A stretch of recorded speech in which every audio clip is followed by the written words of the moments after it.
বন্ধুরা, মরুভূমির বুকে এমন এক শহর যেখানে কাচের মতো স্বচ্ছ নীল জলের পাশে মাথা উঁচু করে দাঁড়িয়ে আছে বিশ্বের উচ্চতম বিল্ডিং, যেখানে কৃত্রিম দ্বীপ তৈরি করা হয়েছে খেজুর গাছের আকারে, যেখানে পুলিশের গাড়ির তালিকায় থাকে বুগাটি আর ল্যাম্বরগিনির মতো সুপারকার। হ্যাঁ, আমি দুবাইয়ের কথাই বলছি। কিন্তু আপনি কি কখনো ভেবে দেখেছেন মাত্র 50 বছর আগেও যা ছিল মাছ ধরা জেলেদের একটি ছোট্ট গ্রাম, তা কিভাবে আজ বিশ্বের অন্যতম ধনী এবং আধুনিক শহরে পরিণত হলো? কিভাবে সম্ভব হলো এই অবিশ্বাস্য পরিবর্তন?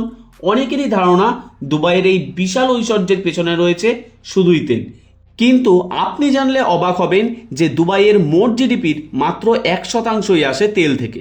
তাহলে আসল রহস্যটা কি? কিভাবে একটি দেশ তেল ছাড়াই এতটা উন্নত হতে পারে?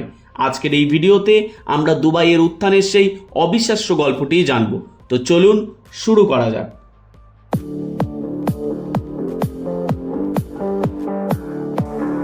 দুবাইয়ের গল্প শুরু হয় আজ থেকে অনেক বছর আগে। 19 শতকে দুবাই ছিল পারস্য উপসাগরের তীরে একটি শান্ত জেলেদের গ্রাম। এখানকার মানুষের মূল জীবিকা ছিল মাছ ধরা এবং মুক্তা সংগ্রহ করা।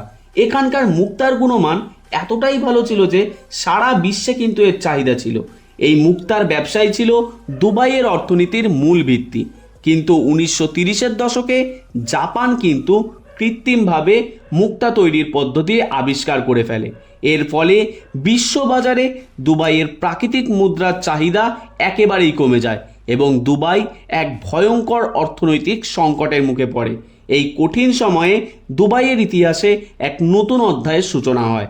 1833 সালে বানি ইয়াস উপজাতির আল মাকতুম পরিবার আবুধাবি থেকে এসে দুবাইতে বসতি স্থাপন করে।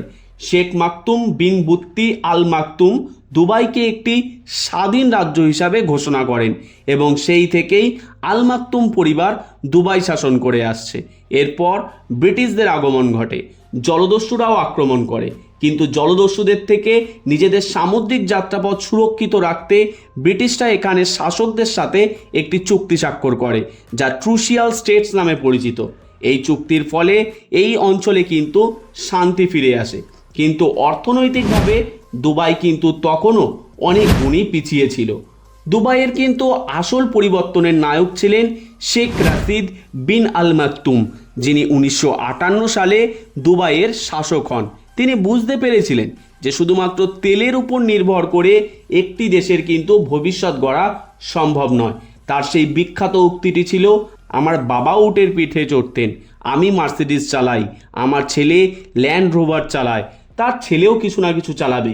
এই ভাবনা থেকেই তিনি দুবাইকে একটি আন্তর্জাতিক বাণিজ্য কেন্দ্রে পরিণত করার স্বপ্ন দেখেছিলেন।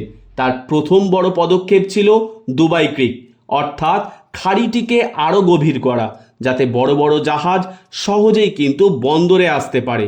সেই সময় দুবাইয়ের কাছে কিন্তু পর্যাপ্ত অর্থ ছিল না, তাই তিনি কুয়েতের কাছ থেকে বিশাল অঙ্কের ঋণ নেন।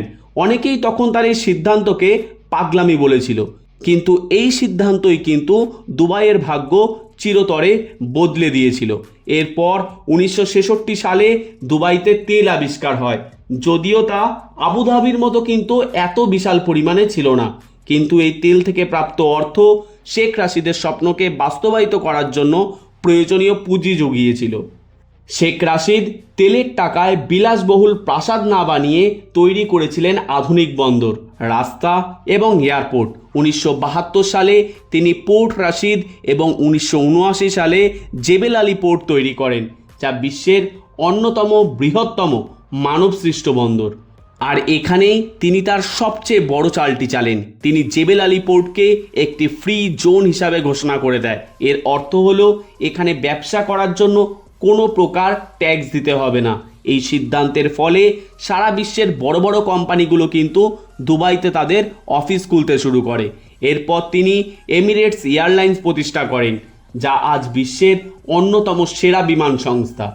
শেখ রাশিদের মৃত্যুর পর তার পুত্র মোহাম্মদ বিন রাশিদ আল মাকতুম তার স্বপ্নকে কিন্তু আরও এক নতুন উচ্চতায় নিয়ে যান। তিনি বুঝতে পেরেছিলেন যে 21 শতকে টিকে থাকতে হলে দুবাইকে একটি গ্লোবাল ব্র্যান্ড হিসাবে প্রতিষ্ঠা করতে হবে। আর এর জন্যই এমন সব প্রজেক্ট তিনি হাতে নেন যা সারা বিশ্বকে কিন্তু অবাক করে দেয়। বিশ্বের একমাত্র 7 স্টার হোটেল বুর্জ আল আরব সমুদ্রের বুকে তৈরি করা হয়। পাম গাছের আকৃতিতে দ্বীপ, পাম জুমেইরা এবং বিশ্বের উচ্চতম বিল্ডিং বুর্জ খালিফা, এই সব কিছুই ছিল দুবাইকে বিশ্বের কাছে একটি আকর্ষণীয় পর্যটন কেন্দ্র হিসাবে তুলে ধরার মাস্টার প্ল্যান। কিন্তু এই চোখ ধাঁধানো উন্নতির পিছনে একটি অন্ধকার দিকও কিন্তু রয়েছে। দুবাইয়ের এই বিশাল নির্মাণযজ্ঞের পিছনেও রয়েছে লক্ষ লক্ষ অভিবাসী শ্রমিকের রক্ত এবং ঘাম, যাদের বেশিরভাগই কিন্তু দক্ষিণ এশিয়ার এই পাকিস্তান, ভারত, বাংলাদেশ থেকেই আসা। কাফালা সিস্টেম নামে একটি বিতর্কিত আইনের অধীনে এই শ্রমিকদের কিন্তু অনেক সময় অমানবিক পরিস্থিতিতে কাজ করতে হয়। কম বেতন, অস্বাস্থ্যকর জায়গা, দীর্ঘ কর্মঘণ্টা এবং পাসপোর্ট কেড়ে নেওয়ার মতো গুরুতর অভিযোগ প্রায়ই শোনা যায়। মানবাধিকার সংস্থাগুলি একে আধুনিক দাসত্ব বলেও কিন্তু আখ্যা দিয়েছেন। শুধু তাই নয়, দুবাইয়ের রাজ পরিবারের অন্দরেও রয়েছে কিন্তু নানা বিতর্ক। শাসক শেখ মোহাম্মদের নিজের কন্যা প্রিন্সেস লাতিফা এবং স্ত্রী প্রিন্সেস হায়া দেশ থেকে কিন্তু পালানোর চেষ্টা করেন। এত সব উন্নতির পেছনেও তাদের এই পালানোর কারণ এবং তাদের উপর অত্যাচারের অভিযোগ আন্তর্জাতিক সংবাদ মাধ্যমে কিন্তু খুব বড় আলোড়ন সৃষ্টি করে।